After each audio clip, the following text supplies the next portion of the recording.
Ladies and gentlemen, put your hands together and keep it going for Ali Al-Arithy.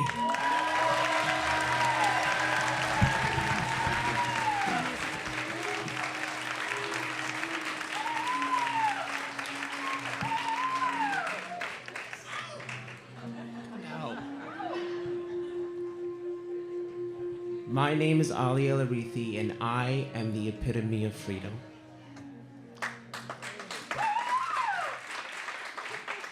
All right. So it started in 1992. It was my mother, Nahaya. She was pregnant. My mother, my father, and 4 children escaped to freedom from a place called Diwania, Iraq. They traveled to Saudi Arabia, a refugee camp called Rafah. And it was one tent surrounded by other tents barricaded in the desert. And if I can remember, it wasn't hazy because I was too young to remember. It was hazy because all I can remember was sand. Lots of sand. I ate with sand, I walked with sand, and sand woke up to me every single morning. Sand, let's go back to it. So with this sand, again, it was everywhere. And then my mom described it as a layer of sand, or a layer, on your person every morning.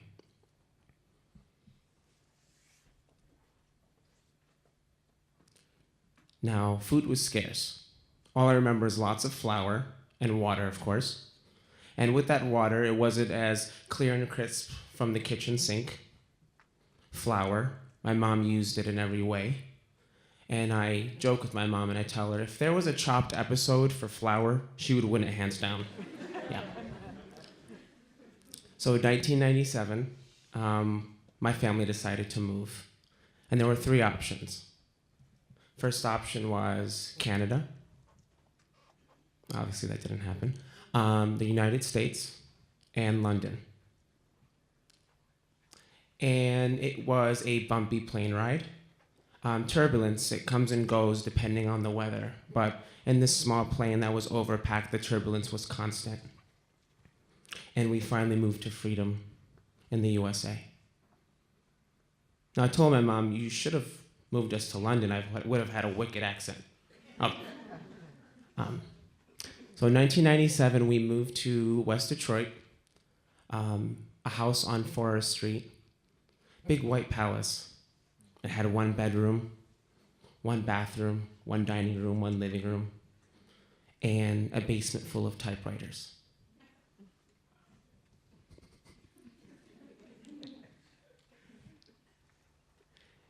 And in this house, again, all I remember was, I don't remember sleeping in a certain room, I just remember the house. And with this house came visitors. The visitors were rats. My mom never got frustrated. My mom never got angry over things, but the one time that I seen her frustrated, and I seen her break down, was when we had documents. These documents were thick like construction paper that used to be white and now are brown and had blue ink and Arabic writing, and the only pictures she had of us were passport pictures attached to these documents. And that's the first time I seen her break down because she didn't have those baby pictures anymore because the rats got to them.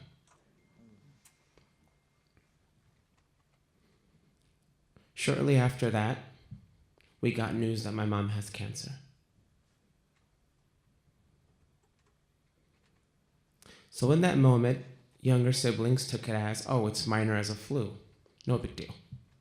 And that's what my mom said. It's just a cold. But for us, the older siblings, we knew exactly what it was. We knew the extent of seriousness, and we knew that we might not have our mom soon. So with that, my mom was still the plump woman, happy woman that she is. She smiled in our faces. She taught us how to cook, how to clean, how to garden, how to wash dishes. And if you know my mom, washing dishes is really important. Hand washing dishes is really important. And at the same time, my father decided to go back to his country, a place that he wasn't sure of, but he went back anyway. And I can't tell you the struggle of being that age and not being able to go to school on time.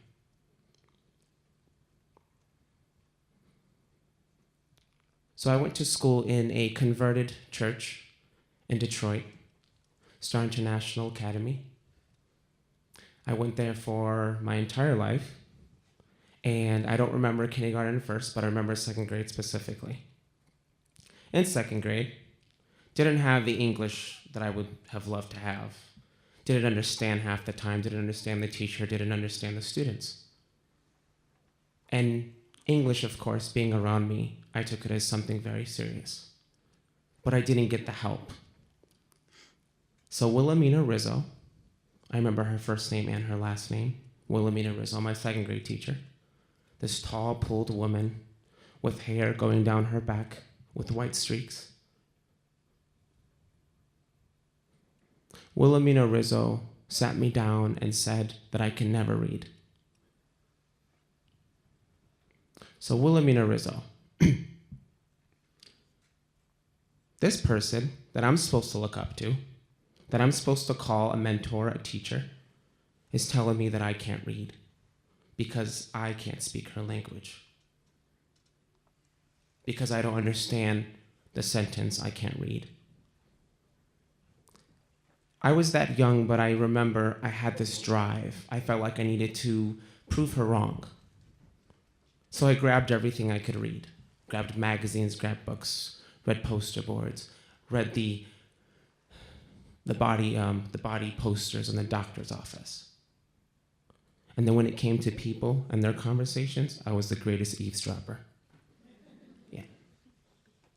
But English. So in 8th grade, took this resonating voice of Wilhelmina Rizzo in the back of my mind. You can't read. Sure. 8th grade came around and Mr. Abdullah, he's a doctor now, Mr. Abdullah wanted us to write a poem. And of course, the resonating voice in the back of my mind was telling me that I can't do it. So I went up there and I used words that I can pronounce and I was confident about. And I was the only poem that had free verse. Every other poem rhymed. And Mr. Abdullah had a myriad of questions. Why aren't you writing? Why don't I see this confidence in your writing? Why aren't you writing? And from there, I fell in love with words. That was the first time an educator told me that I can do it. So I graduated from the University of Michigan in Dearborn.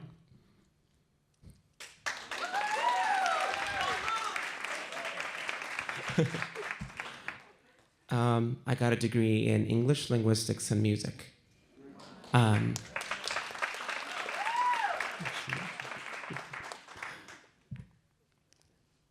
And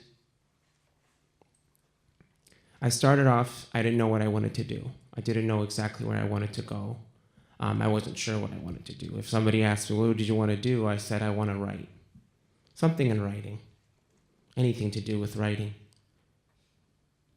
And just recently, I became a reading interventionist.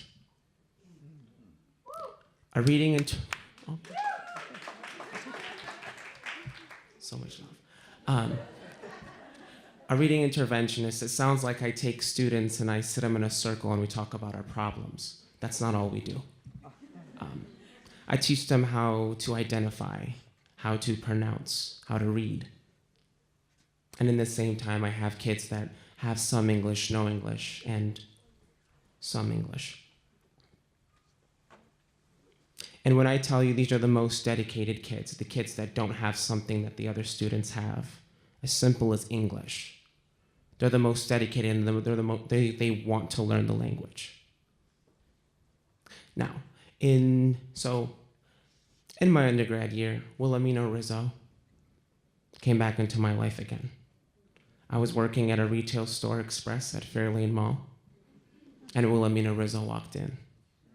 And I remember her because she's the same pulled, pale lady with the long hair, with the white streaks down her back. Yeah. And I told my associate on the headset, I was like, that's my second grade teacher. So I approached her. And of course I said, my name is Ali, let me know if you need any help. She's like, wait, your name's Ali. And she recognized me. She's like, you're my second grade teacher. She gave me a hug, she was excited. And she said, oh, are you studying medicine? Like, no, I'm studying English. At the same time, she said, I have pictures of you. I had pictures of you in the second grade classroom. In that moment, I exhaled. And I told her, thank you. Without you, I wouldn't be in the position that I am now. Without you, I wouldn't love words. Without you, I wouldn't be writing. And because of her, I published my first poetry book last year.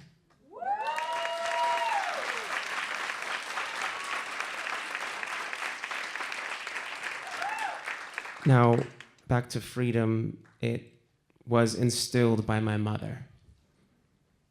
It was her strength, her drive to put it in us, and me and my siblings. And now in our professions, whether it be aviation, it be medicine, be law, and I teach kids how to read.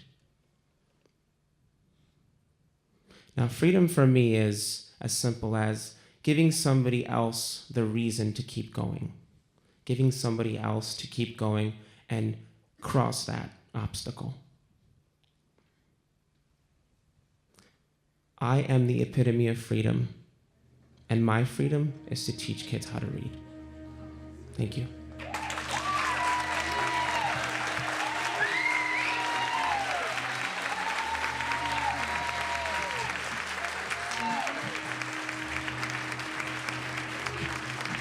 Ali Al-Arithy.